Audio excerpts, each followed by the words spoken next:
Hello, everyone, and welcome to BodyBags. I'll be your reviewer for today. I'm Lonnie from Tats, and yeah, today we're going to talk about another Boris Karloff film. My good friend Boris Karloff, and I do believe this is the final in the Boris Karloff Columbia Pictures uh, Mad Doctor series. I believe that's what they call it. And the movie that we're talking about is from the Thrillers from the Vault A Films collection. We are talking about The Boogeyman Will Get You. And I got to be honest, I was really actually kind of disappointed in this movie.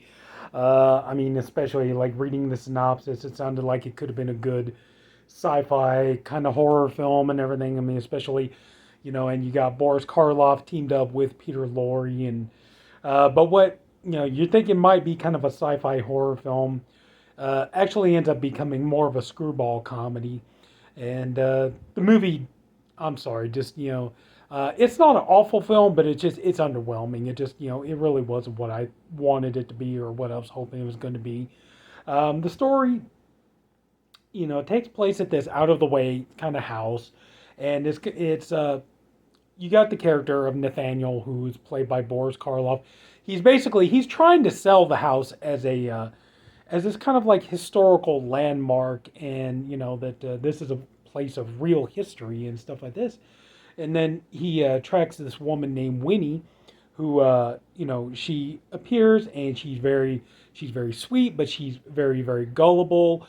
And they're telling her, oh, this house has all this illustrious history to it, and blah blah blah blah. And what they need her to do is basically to finish paying off the mortgage and buy the house. But the condition is that him and this lady who's a caretaker there named Amelia, and I forget the character's name. I think his name is Charles.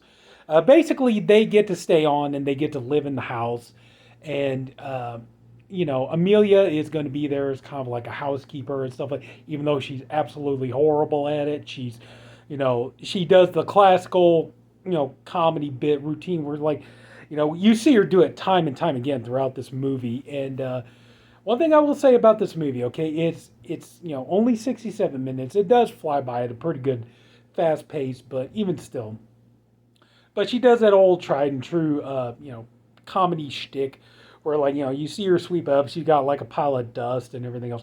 And then she just lifts up the floor rug and sweeps it under there and then puts it down and everything. And talking about how she keeps the house clean and everything, but you can see by looking at it, the house it's a wreck and it's falling apart and all this stuff.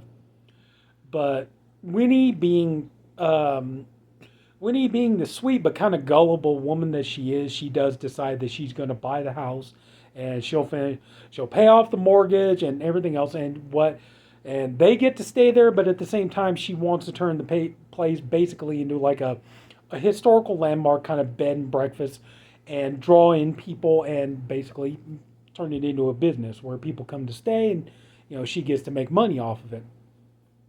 But and while she's doing all this, her I'm trying to remember if it's her husband or ex-husband Bill. He comes in, and he wants to try to stop her, but by the time that he gets there, they're already her and Karloff have already made Nathaniel and Winnie. They've already made the deal that they're going to sell the house, and then Peter Lorre's character shows up, and I'm sorry, I forget the character's name, but he shows up, and basically he and his Lorre's character is kind of like this jack of all trades. He's like kind of like a notary of the public, and he's a sheriff. He's an attorney. He's like doing all these different things. You realize this is like a very small kind of like what they would call like a small podunk town kind of a thing, and he just kind of does a little bit of everything in there. So he ends up selling the house, and Bill, who is like days away, he's been drafted, but he has so many days before he has to go and enlist in the army. But he decides he's going to stay with Winnie and basically kind of watch over her and try to take care of everything, before he has to go.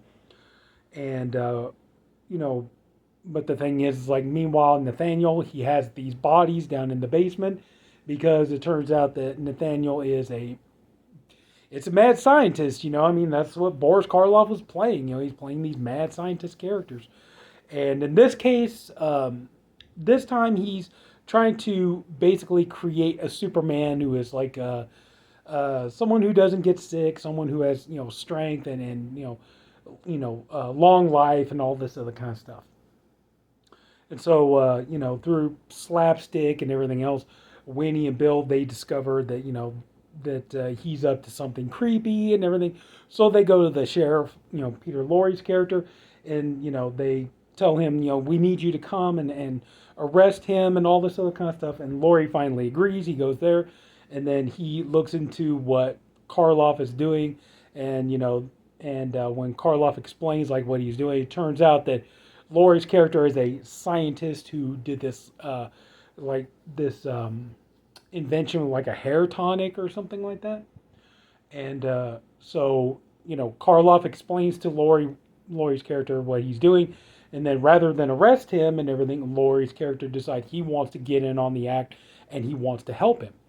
And the two of them enter into an agreement, and then they realize like they need another specimen so that they can perfect their Superman experiment and all this other kind of stuff.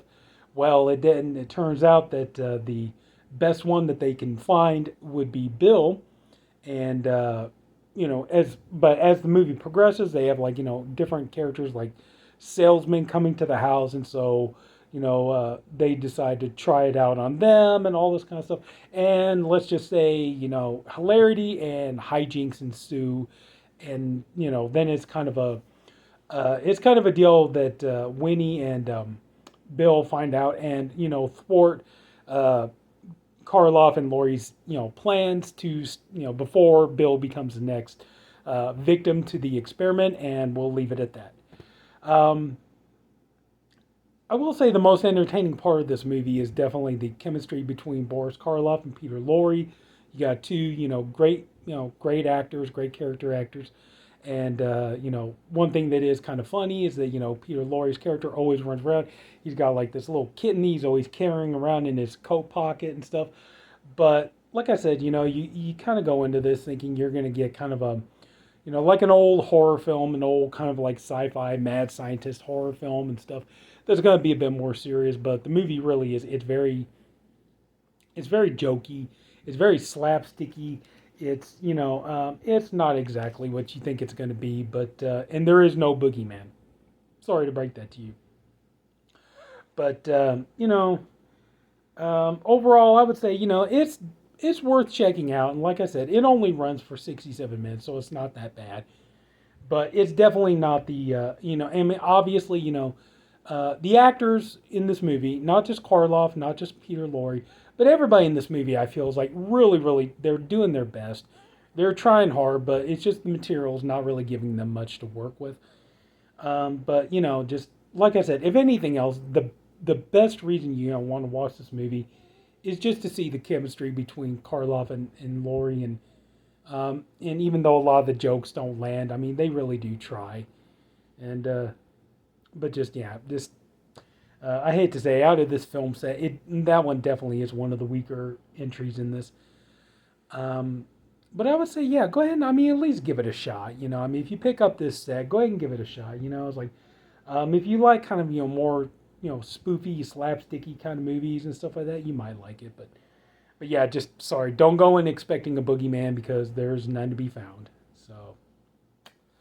So that's it. So if anybody took the time to watch this, I thank you for doing it, and I appreciate you for doing it. I honestly hope you enjoyed this video. If you did, could you please leave it a like? And if you haven't already, go and subscribe to the BodyBags channel.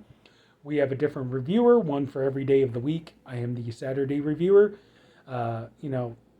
This is a great channel, and I'm working with a great bunch of guys, and we're all doing wonderful stuff. We got more fun theme weeks and label weeks and year weeks, and I think next week we're doing films from 2023. I think that's the next one up. I could be wrong.